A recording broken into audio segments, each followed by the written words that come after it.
Welcome to the project demonstration of anti-sleep alarm system for driver. So here we are going to detect the driver drowsiness by using this specs, so which has the IR sensor. So it has two modules. One is the transmitter and there is the receiver. So whenever driver is drowsy, then he closes his eyelids. Then the receiver will receive the reflected rays from the eyelids, which are transmitted from the IR transmitter, and then the system will start the timer. So that is nothing but Arduino Nano will start the timer. Whenever the timer reaches 2 seconds continuously, if he blinks, the timer will be resets. If he continuously closes his eyes when he is feel drowsy, then when the timer reaches the 2 seconds, then initially the system will off the ignition unit. So we are representing the DC motor as ignition unit.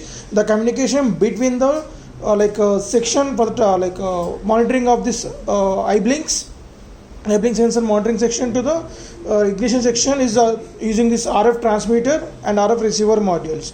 So here whenever the person drowsy, we are going to send the message alerts through the ESP8266 IoT module in SSH client application. We are going to get the alerts along with the location. So the location will be retrieved with the help of this GPS module. So in real time, when we demonstrate in this project, we should keep the kit under the sky view. Then this antenna, GPS antenna, will get the satellite signals, and based on the trial iteration method, the system will provide us the PVT, there's a position, velocity, time, and from that we are going to extract the latitude, longitude values, and that will be done by this Arduino Nano board. So whenever the person feels drowsy, on the buzzer and off the ignition, and send the alerts messages through the ESP8266 in SSH client application. So the communication between the transmitter and receiver module is RF. So here you can see the RF transmitter section, and this is the RF receiver module. So here the ignition will be controlled through this BC547 transistor board. So we are providing the power supply for the DC motor through this 9 volts battery connector. And coming to the interfacing connections, iBlink sensor, nothing but IR sensor interfaced to the Nano board at pin number 10 and pin number 11 for this transmitter module, and next pin number 13 for the buzzer, and pin number 0 and 1 for this ESP8266 Wi-Fi module, pin number 8 and 9 for this GPS module. And this one is a breadboard to distribute the 5 volts power supply throughout the input and output modules. In our project, input modules are IR sensor, the iBlink sensor, and GPS module. Output modules, buzzer, ESP8266 Wi-Fi module, and RF transmitter module. So let us see the demonstration. So before demonstration, we should enable the hotspot in your phone. So configure the hotspot to project 5699, and password should be 123456789. AP band should be 2.4 GHz. After these 3 settings successfully done on the hotspots, and the next we need to install 2 applications. One is SSH client application. This is Juice SSH client application we need to install, and next network analyzer application. This is a network analyzer application. These 2 applications we need to install initially. Then connect the right now. First of all, on the power supply to this iBlink sensor section. So initially it will initialize the Wi-Fi module, and buzzer will be on and off 2 times. And after that, in the hotspot settings, you can check the one device is connected, right? So one device is connected, and you should get the IP address of that particular device. So for that, we need to go to network analyzer application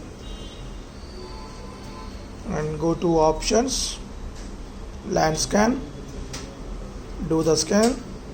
There we get the IP address of our kit. So copy this.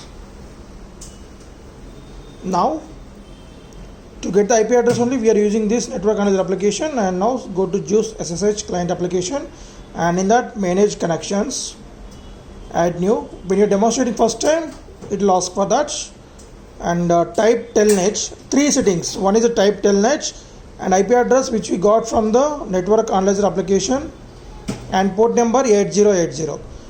Type telnet address which you got from the application and port number 8080.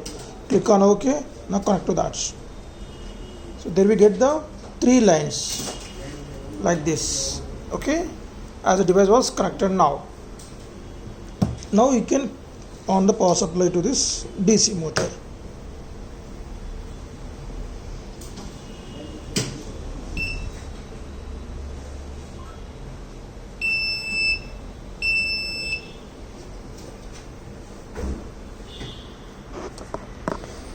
Right.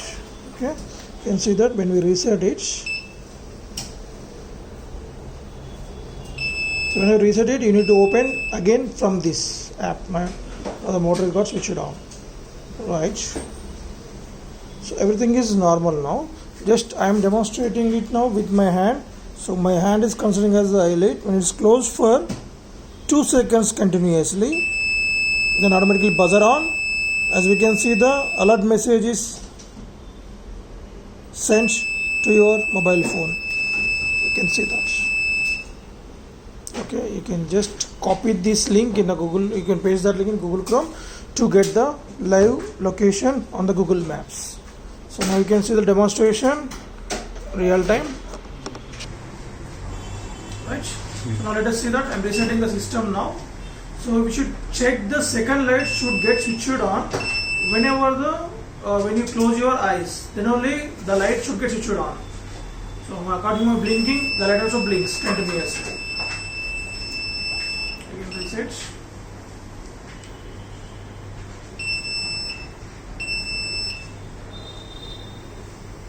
So in normal condition. So when I close my eyes for 2 seconds continuously, then after 2 seconds, the buzzer will get switched on to alert the driver and motor will get switched off. Again, if you want to on the buzzer on this motor again, we need to reset this Arduino Uno board. Right.